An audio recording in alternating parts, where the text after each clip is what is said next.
Assalamualaikum warahmatullahi wabarakatuh.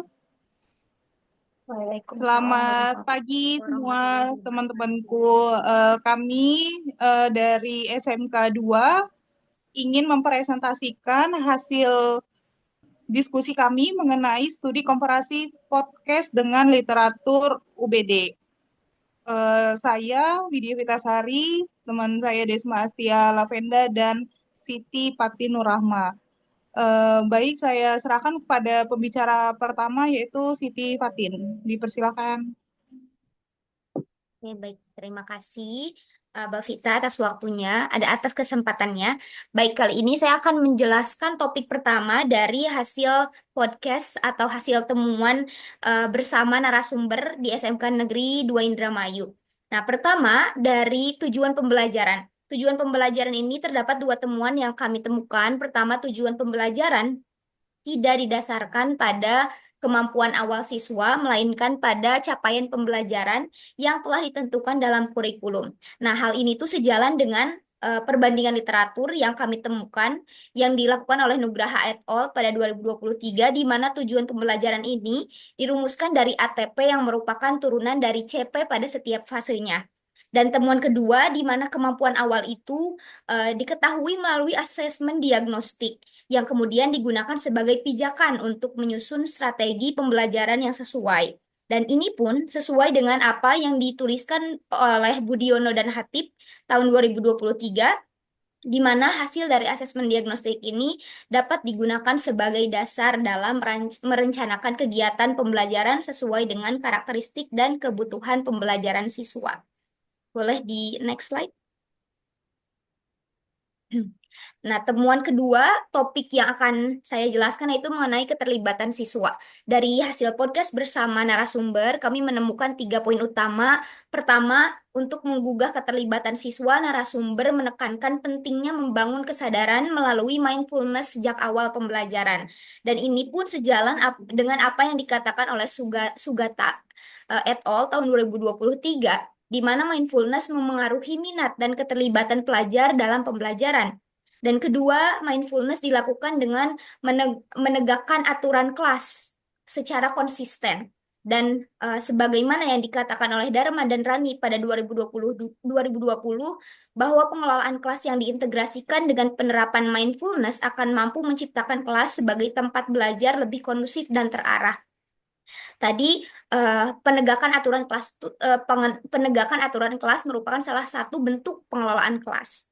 Dan hasil temuan yang ketiga mengenai personal branding guru ternyata berpengaruh penting ya terhadap daya tarik siswa dalam pembelajaran sehingga siswa merasa nyaman dan tertarik untuk belajar. Ini pun sesuai dengan apa yang dikatakan Yasin et al. Tahun 2024 bahwa guru menciptakan suasana belajar yang inklusif dan mendukung dan memiliki hubungan guru dan siswa yang lebih personal dan memberikan rasa kepercayaan diri kepada siswa.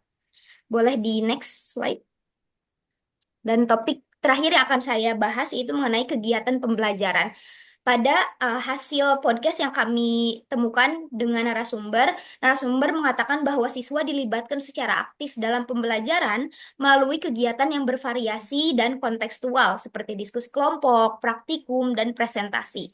Dan ini pun sejalan dengan literatur yang kami temukan dalam Sulistiawan et al. Tahun 2024, di mana dalam pembelajaran diferensiasi itu dapat dilakukan dengan cara memberikan berbagai pilihan strategi, materi, dan cara belajar, seperti menggunakan kegiatan berjenjang, memberikan tantangan dan variasi, membuat agenda individu, yang mana tujuannya itu agar siswa bisa terlibat dan antusias untuk mengeksplorasi mendalam materi dengan cara yang paling sesuai dengan minat dan gaya belajar mereka. Baik, selanjutnya akan dijelaskan oleh Mbak Widya. Oh, Mbak Despa. Ya. Selanjutnya akan dijelaskan sama Desma. Oke, yang selanjutnya adalah penilaian autentik. Hasil temuan yang kami dapat melalui podcast dengan narasumber, terdapat 3 hal. Yang pertama adalah penilaian autentik, menilai kemampuan siswa dalam menerapkan pengetahuan dan keterampilan dalam situasi nyata, bukan hanya aspek teoritis. Yang kedua, unjuk kerja menunjukkan sejauh mana siswa memahami dan mengaplikasikan materi melalui tugas yang mencerminkan tantangan dunia nyata, seperti membuat surat lamaran kerja dalam pelajaran bahasa Inggris yang juga dicontohkan oleh narasumber. Yang ketiga, penilaian ini memerlukan rubrik yang sesuai dengan tujuan pembelajaran agar guru dapat memberikan umpan balik yang tepat dan juga membangun. Hasil temuan ini juga diikuti dengan perbandingan literatur. Yang pertama, Jeans 2018 menyatakan bahwa penilaian autentik harus mencerminkan situasi dunia nyata di mana siswa dapat menunjukkan pemahaman mereka. Yang kedua, Gullikers, Bastians, and Kirchner 2021 menjelaskan bahwa unjuk kerja adalah salah satu bentuk penilaian autentik yang memungkinkan siswa untuk menunjukkan keterampilan dan pengetahuan mereka dalam konteks yang realistis. Yang ketiga, ada Andrade 2022 menekankan pentingnya rubrik yang jelas dalam penilaian autentik untuk memberikan umpan balik konstruktif dan membantu siswa memahami area yang perlu ditingkatkan. Jadi ketiga literatur tersebut itu mendukung hasil temuan yang ada dalam podcast yang disampaikan oleh narasumber. Yang selanjutnya ada fleksibilitas dalam pengajaran. Hasil temuan lainnya, yang pertama adalah jika siswa belum memahami konsep dasar, guru perlu mengajarkannya terlebih dahulu sebelum melanjutkan ke materi yang lebih kompleks. Yang kedua, strategi dan metode pengajaran harus disesuaikan dengan kemampuan dan kebutuhan siswa agar semua dapat mengikuti pembelajaran. Yang ketiga, asesmen diagnostik penting dilakukan untuk mengetahui kemampuan awal siswa dan merancang pembelajaran yang sesuai tanpa mengubah tujuan akhir. Untuk mendukung hasil temuan tersebut, terdapat perbandingan literatur, terdapat 3 literatur yang kami temukan. Yang pertama, Hattie dan Dunaway 2019 menyatakan bahwa pengajaran efektif dimulai dengan memastikan siswa memahami konsep dasar sebelum melanjutkan ke materi yang lebih kompleks. Yang kedua, Tomlinson 2017 menekankan pentingnya diferensiasi strategi pembelajaran agar semua siswa dapat belajar secara optimal sesuai kebutuhan mereka. Yang ketiga, William 2018 juga menjelaskan bahwa peran asesmen diagnostik untuk mengetahui pemahaman awal siswa dan merancang pembelajaran yang tetap mengacu pada standar yang ditetapkan. Selanjutnya, untuk Mbak Vita.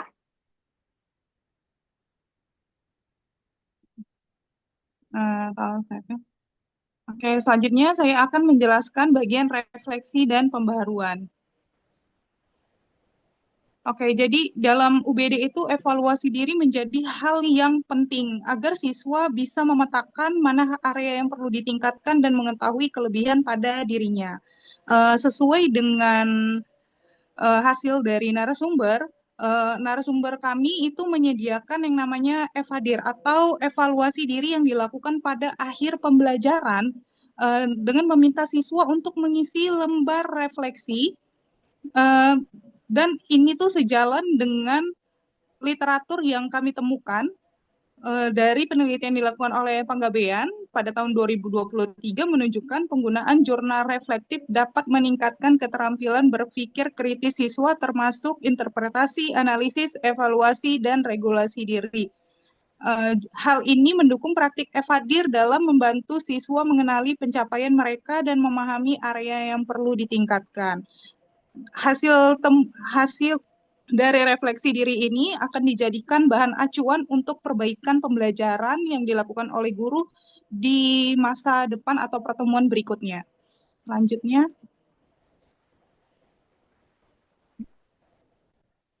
penerapan dalam berbagai konteks. Artinya UBD ini dapat diterapkan dalam berbagai mata pelajaran, tidak hanya bahasa Inggris saja.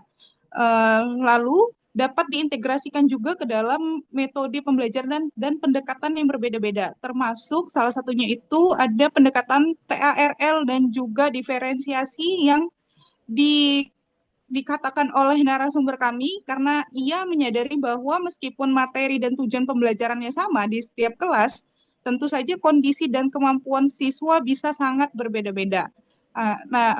Teori ini tuh didukung dari dalam buku Integrating Differentiated Instruction and Understanding by Design, menyatakan bahwa UBD dan pembelajaran berdiferensiasi saling melengkapi. UBD fokus pada perancangan pembelajaran berbasis pemahaman, sedangkan diferensiasi memungkinkan menyesuaikan sesuai dengan kemampuan, minat, dan profil belajar siswa.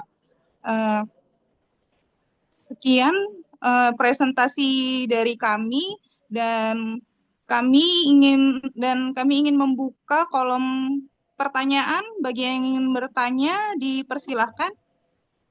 Eh, saya izin bertanya, Mbak Widya dan juga Desma Fatin, eh, terkait bagaimana integrasi hasil asesmen diagnostik dengan prinsip UBD tadi. Itu dapat meningkatkan efektivitas pembelajaran berdiferensiasi di sekolah kalian. Apakah suara saya Baik, saya akan, ya, terdengar jelas. Oke, saya ingin menjawab. Jadi menurut narasumber kami, setelah melakukan asesmen diagnostik untuk memetakan kemampuan awal siswa dan juga mempelajari dari sisi kognitif maupun non kognitifnya untuk mengetahui karakteristik, minat, minat siswa, itu bisa dijadikan pijakan dalam menentukan tujuan pembelajaran. Tapi tetap tujuan pembelajarannya tetap melihat dari mengacu pada CP. Karena jadi misalnya CP-nya itu siswa bisa menentukan uh, siswa bisa menganalisis struktur prosedur teks. Berarti kan kemampuan awalnya siswa harus bisa membuat atau mengetahui mengenai simple present tense dulu, karena prosedur itu menggunakan simple present tense. Jadi ketika siswa tidak punya kemampuan awal ini ketika mengerjakan diagnostik, maka guru tersebut, narasumber kami, mengajari dulu tentang simple present tense-nya sebelum masuk ke materi. Jadi ini sesuai dengan prinsip UBD dalam menentukan tujuan pembelajaran dengan mengacu pada kesiapan siswa untuk mempelajari materi tersebut. Gitu. Oke, mungkin izin menambahkan ya. Ya, silakan ada. Ya, kayaknya mau menambahkan tadi kalau Mbak Vita lebih fokus terhadap tujuan pembelajaran ya. Nah, kalau misalkan dari saya sendiri mau menambahkan dari hasil diagnostik itu juga, guru tuh narasumber kami juga menyatakan bahwa dari hasil itu bisa dijadikan sebagai acuan dalam menyusun tugas atau unjuk kerja. Jadi unjuk kerjanya bisa disesuaikan dengan gaya belajar siswa karena dengan hasil diagnostik kan kita jadi mengetahui ya gaya belajarnya ada yang auditori, visual, dan sebagainya, dan itu bisa jadi rujukan dalam menentukan unjuk kerja, bentuk unjuk kerja. Seperti itu. Cukup mungkin dari saya. Cukup, terima kasih. Ada lagi ya? Boleh menambah? Mungkin izin menambahkan nih ya sebelumnya. Kalau dari Mbak Vita tadi sudah tujuan, lalu untuk Fatin sudah membahas tentang unjuk kerja atau asesmennya sendiri. Kalau dari saya mungkin menambahkan tentang strategi atau metode pengajaran yang dilakukan guru.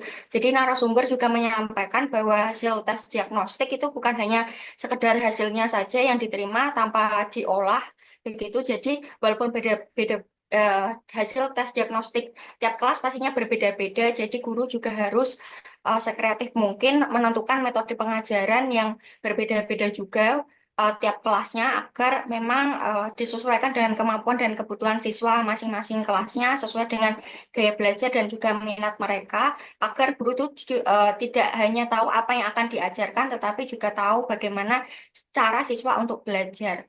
Jadi guru tidak hanya menggunakan satu cara saja yang mungkin dapat membuat siswa bosan. Hal ini juga bisa mendukung penerapan UPD dengan melibatkan siswa lebih aktif. Mungkin itu. Terima kasih Mbak Aziza atas pertanyaannya. Terima kasih juga jawabannya Mbak Desma, Mbak Fatin, dan juga Mbak Vita. Oke, baik. Saya izin menyimpulkan. Jadi, dari hasil presentasi kami bahwa sumber yang setelah melakukan wawancara melalui podcast yang berbentuk podcast dengan narasumber kami itu sejalan dengan implementasi yang terjadi di lapangan dan literatur itu sejalan gitu. Misalnya seperti ada unjuk kerja, ada refleksi diri, sehingga UBD ini memang untuk mengukur pemahaman siswa berdasar pemahaman mendalam, bukan hanya sekedar menghafal saja. Jadi semoga ilmu yang kita dapat pada pagi ini bermanfaat. Sekian presentasi dari kami. Assalamualaikum warahmatullahi wabarakatuh. Waalaikumsalam warahmatullahi Waalaikumsalam warahmatullahi wabarakatuh.